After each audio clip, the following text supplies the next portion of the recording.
Tudo bem, gente? Hoje eu vou abordar um pouquinho a respeito da reunião que nós tivemos, a última do ano, da Sociedade Catarinense de Reumatologia, aonde teve várias aulas muito interessantes. Eu vou abordar alguns comentários em cima de cada uma delas. Vamos lá?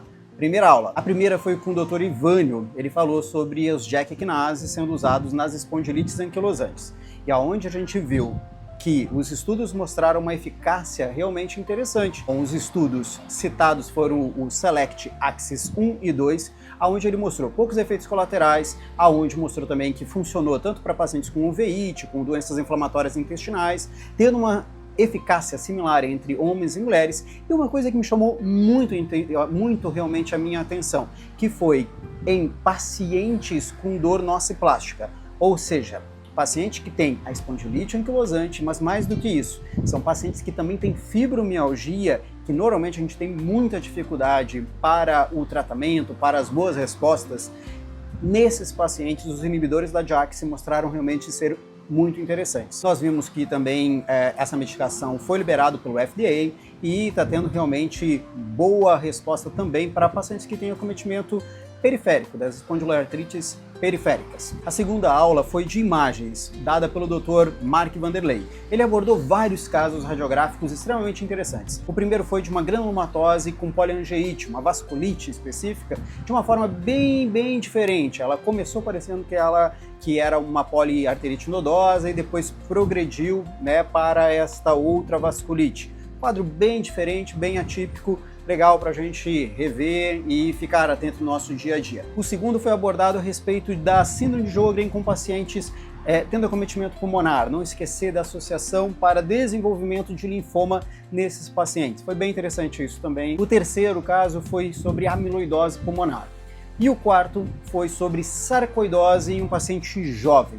Para terminar, ele não deixou de lembrar em pacientes com acometimento hepático, fazendo ali um quadro de um acometimento entre o fígado e também o pulmão, aonde faz umas alterações características no pulmão para a gente não esquecer dos pacientes que a gente possa ter em associação. Depois a terceira aula foi em cima de SAF, síndrome do anticorpo antifosfolípide e o seu tratamento. Vale lembrar que pacientes que têm esses anticorpos positivos, eles têm cerca de 1,3 a 5,3% de risco de desenvolver um fenômeno tromboembólico durante aquele ano. Foi abordado sobre as profilaxias primárias.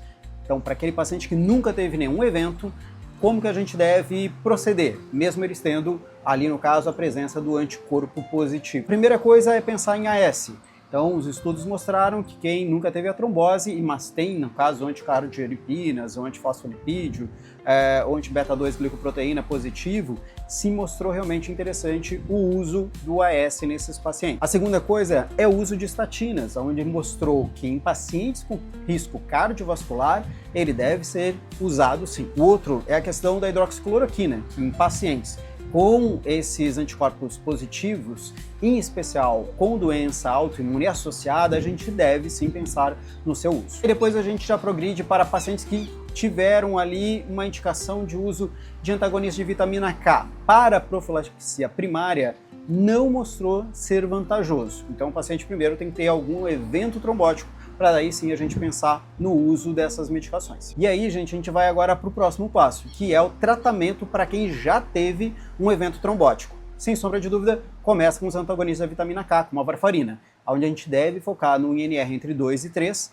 e para quem já teve múltiplos eventos trombóticos, a gente deve pensar em, quem sabe, espaçar um pouquinho mais esse INR, 2,5, 3,5, até em 4,5, ou até fazer a troca para a inoxaparina nesses pacientes.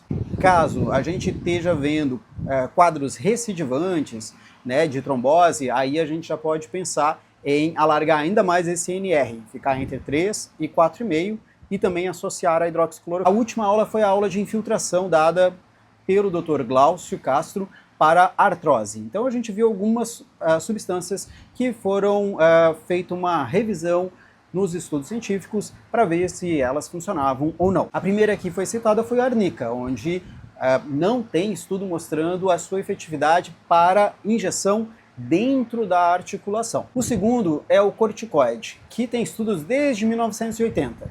Sim, corticoide tem um lado bom e um lado ruim. Ele tem lesão de condrócitos, é verdade. Entretanto, gente, para ação a curto prazo, continua sendo o rei.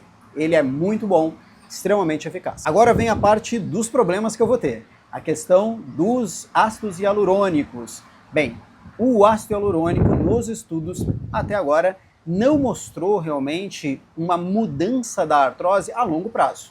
E daí a gente tem bastante problemas ali em termos de referências, tá bom?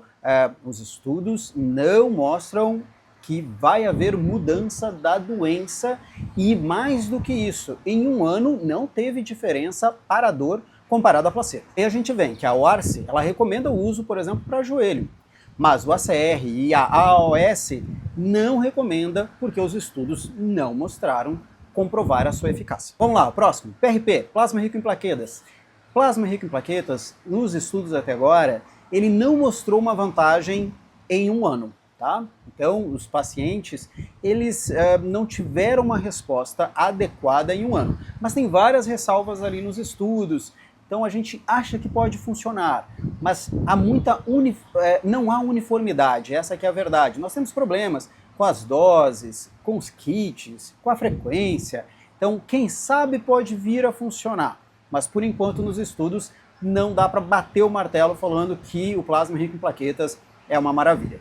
E o último, mas não menos importante, é a questão de ozônio, onde os estudos ainda são fracos e que ainda carece de muita coisa para a gente falar sobre o uso do ozônio como uma das possibilidades no tratamento da artrose.